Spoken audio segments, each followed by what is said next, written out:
Good morning, কেমন আছেন? আশা করছি ভালো আছেন। আপনাদের ভালোবাসায় আমিও ভালো আছি। এখন থেকে ব্লগটা শুরু করলাম এই সকালবেলা টিফিনের থেকে। এই আশা করছি আপনাদের ব্লগটা ভালো লাগবে। এই যে গ্যাসটা পরিষ্কার করে নিলাম, এবার চলে যাব বাসি বাসনগুলো মাজতে। এইটাই তো আমার কাজ। এই সকাল দিয়ে ওঠে রান্না বান্না বাসন মাজা এইসবই আমার লাইফস্টাইল। এখন আর বেরোতেও পারি না কিছু না ঘরের থেকে। এই ঘরে বসে এই সব কাজই করতে হয়। হোম ডেলিভারি যে খাটনি তো প্রচণ্ড, আর আমার কোনো কাজের লোক নেই, আর কাজের লোক দিয়ে কাজ করানো ও বসে থাকতে হবে। ওই জন্যে আমি আমার কাজ আমি নিজেই করি। আমার কাজ আবার পছন্দ হয় না। আমি যখন একটা পাই সময় তখনই কাজ করি। কাজের লোকের জন্য বসে থাকবো, ততক্ষণ বসে থাকতে গিয়ে আমার এদিকে টিফিন তৈরি করতে দেরি হয়ে যাবে। মানুষের খাবার তো বোঝেন, পয়সা দিয়ে খাবে, তারা কি আর দেরি করে খাবে? তো তাদের সময় মতন দিতেই হবে। যতই শরীর খারাপ লাগুক ভালো না লাগুক, করতে আমার হবেই। এই যে বাসনগুলো মেজে নিলাম, তারপরে তরকারি বসাবো। কড়াইতে তেল দিয়ে পাঁচফোড়ন, গোটা জিরা, তেজপাতা ফোড়ন দিয়ে পটলটা ভাজতে বসাবো। একটু লবণ দিয়ে ঢাকা দিয়ে দেবো। এইভাবেই আমি সব কাজ মেনটেন করি। ওইদিকে রান্না করি। এই দুদিন ধরে আবার ব্লগটা করতে পারছি না, এই জন্যে ক্ষমা চাচ্ছি। এই যে শরীরটাও ভালো ছিল না, এত তাড়াহুড়ো করে রান্না করে ভিডিও শেয়ার করতে পারছি না। এই যে কুমড়ো আলু দিয়ে ভেজে তারপরে একে একে মশলা দিয়ে দেবো। রেগুলারের মশলা ধনে জিরার গুঁড়ো, লঙ্কার গুঁড়ো, কাশ্মীরি মির্চ, একটু চিনি দিয়ে ভালো করে কষিয়ে নেব।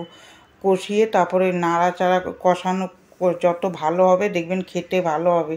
এই যে ঢাকা দিয়ে দিলাম, এবারে গরম মশলা দিয়ে নামিয়ে দেবো।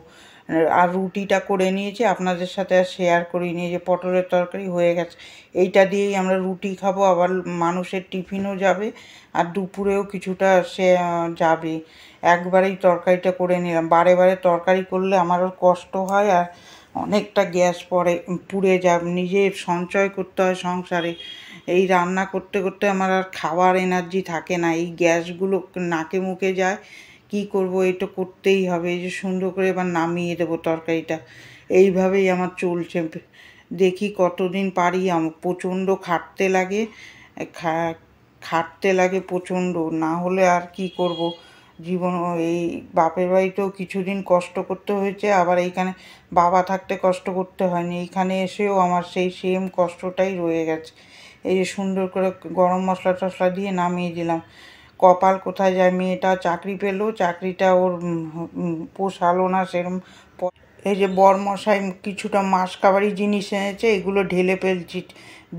জিরা সর্ষে, রাঁধুনি, এইগুলো সব ঢেলে দেবো। জায়গায় করে রাখবো।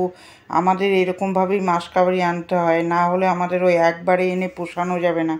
এইভাবেই সব ঢেলে নিলাম, তারপরে আবার রান্না করতে চলে আসবো। কড়াইতে তেল দেবো, তেল দিয়ে ওই পাশে ভাত বসিয়েছি। রান্নার খুব তাড়া আছে। তারপরে এখানে আলু ভাজা বসাবো। আলুটা ভেজে নেব, এটা তেলে ভেজে নেব। ভেজে নিয়ে তারপরে একে একে মশলা দেবো। আদা বাটা, জিরা বাটা, জিরা, ধনের গুঁড়ো, আর শুকনো লঙ্কার গুঁড়ো, আর কাশ্মীরি মির্চ দিয়ে ভালো করে কষাবো। কষাতে ওদিকে ভাতের জল গরম হয়ে যাবে, ওখানে চালটা ছেড়ে দেবো। ওই সোমবারে প্রচণ্ড চাপ ছিল কাজের। মঙ্গলবার আর বুধবার আমি ভিডিও কোনো করতে পারিনি। এইটাই করে রেখেছিলাম, এইটা আজকে ভয়েস দিয়ে আপনাদের সাথে শেয়ার করছি। এরকমই হয়, দুটো ম্যানেজ করা খুব কষ্ট হয়ে যায়। তারপরে যে জল গরম হয়ে গেল, চালটা ছেড়ে দিচ্ছি। চাল ছেড়ে দিয়ে তারপরে চলে যাব। চাল ছেড়ে দিয়ে শাক কাটতে হবে। আমার বরমশাই গেছে এক জায়গায় বেরিয়েছে, ওনার তো হাট বাজার সব নিজেই করতে হয়। ওই জন্য আমি এই শাকগুলো নিজেই কেটে নিচ্ছি। কেটে শাক ভাজাটা বসাবো।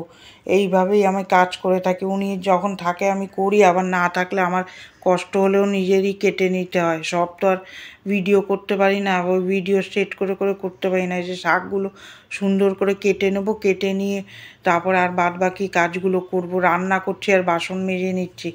একসাথে কাজ করতে না খুব কষ্ট হয়। একসাথে বাসন বের করে রান্নার পরে তো আমার ইচ্ছা করেই না বাসন মাজতে। আর এত রান্না করে চিন্তা করুন না, এত রান্না করে তারপরে আর কি কাজ করতে ভালো লাগে।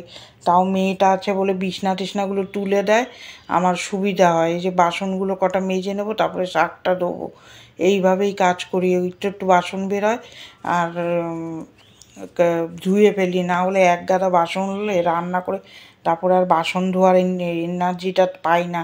তারপরে যে শাকটা সুন্দর করে ধুয়ে নেব, কোথাও যে ঘুরতে যাব তাও যাওয়া হয় না। ঘুরতে যাওয়া কি বলুন, কি সাজা গোজা সবই আমার হয়ে গেছে, মাথা আসানো করা ভালো লাগে না। এই রান্নার পরে আর কোনো কাজ করতেই ভালো লাগে না। এই যে কড়াইতে পেঁয়াজ আর রসুন ভাজা ভেজে কলমি শাকটা ভাজবো। কে কে কলমি শাক খেতে ভালোবাসেন কমেন্ট করবেন। কলমি শাক তো আমার খুব প্রিয় খাবার, ভালো লাগে খেতে বেশ। এই শাকটা খুব ভালো লাগে, আগে খেতাম না শাক পাতা, কিন্তু এখন ভালো লাগে। দুপুরে লাঞ্চ মেনুটা হয়েছে ডাল ভাত, কলমি শাক, পটল আলুর তরকারি করেছি, আবার ওর মধ্যে সর্ষে বাটা করেছি চারাপোনার, এদিকে ওই ঘাটির তরকারি করেছি। এবার চলে গেলাম ঘর মুছতে, ঘরটা মুছে নেব, তাহলেই মোটামুটি কাজ আমার এগিয়ে যাবে। এইভাবেই আমি কাজ করি। ভিডিওটা কার কার ভালো লাগছে কমেন্ট করে জানাবেন। আপনারা তো কমেন্টও করছেন না, আমি বুঝতে পারছি না ভিডিওটা ভালো হচ্ছে না খারাপ হচ্ছে। আপনারা প্লিজ একটা কমেন্ট করুন, কমেন্ট করে জানান যে ভিডিওটা ভালো হচ্ছে নাকি। আর যারা দেখছেন তারা সাবস্ক্রাইব করে আমার চ্যানেলটা একটু আগিয়ে যাওয়ার অনুরোধ রইল। এইভাবে সুন্দর করে ঘরটা মুছে নেব। 3টে ঘর মুছাই আজকে আপনাদের সাথে শেয়ার করব। আমার কাজ ছেড়ে কোথাও বেরোনোরও উপায় নেই, আর কোথাও যে একটু গল্প করব সেরও উপায় নেই। গল্প না করাই ভালো এখনের যুগে। বাবা, গল্প করতে গেলে আবার নানা রকম কথাও উঠবে, দরকার নেই। ওর থেকে ঘরের কাজ নিয়ে থাকি, এটাই আমি শান্তিতে থাকি বাবা। ওই ভিডিও করি, ওইদিকে রান্না করি, এই সব নিয়ে থাকি। যত কাজের মধ্যে থাকবেন দেখবেন মন মেজাজ ভালো থাকবে। যত লোকের সাথে কম কথা বলা যায় ততই ভালো। আজকালকার যুগ, এখন কথা বলা লোকের সাথে খুব দায় বাবা, আগের মতন যুগ নেই এখন। একটা কথা বলবেন আরেকটা কথা বলবো, সেটার জবাব দেবে, ওর থেকে দরকার নেই। যে যা সংসারে কাজ করি, নিজের সংসার কিভাবে দাঁড় করাবো সেটা দেখাই দেখতেই করাই ভালো। নিজেরটা নিয়ে নিজে থাকুন। আগে যেরকম লোকের জন্য করতাম, আমি খুব খুব করতাম, কিন্তু এখন ঘা খেয়ে খেয়ে দরকার নেই। নিজের সংসার গুছাবো, নিজেরটা নিয়েই থাকবো। এই যে ভিডিওটা, এই জামা কাপড় ধুতে চলে আসলাম, এখানেই ভিডিওটা এন্ড করে দেবো। কার কার ভালো লাগছে ভিডিওটা একটা লাইক দেবেন, প্লিজ সাবস্ক্রাইব করে আমার পাশে থাকার অনুরোধ রইল। ভালো থাকবেন, সুস্থ থাকবেন। আগামীকাল একটা ভিডিও নিয়ে আপনাদের সাথে দেখা হচ্ছে। রোজই তো জামা কাপড় কাচি, ওই জন্যে আজকে বেশি আর ধাসতে হয়নি। একটু সার্ফ গোলা জল দিয়ে সুন্দর করে 3-4 বার করে ধুয়ে নেব। গরমকাল তো, নালে গা গন্ধ করবে, ওই জন্যে সুন্দর করে ধুয়ে দেবো, ধুয়ে মেলে দেবো। এইটাই আমার কাজ হলে হয়ে যায়। তারপর চান করব, পুজো দেবো। কালকে আগামীকাল দেখা হচ্ছে। টাটা।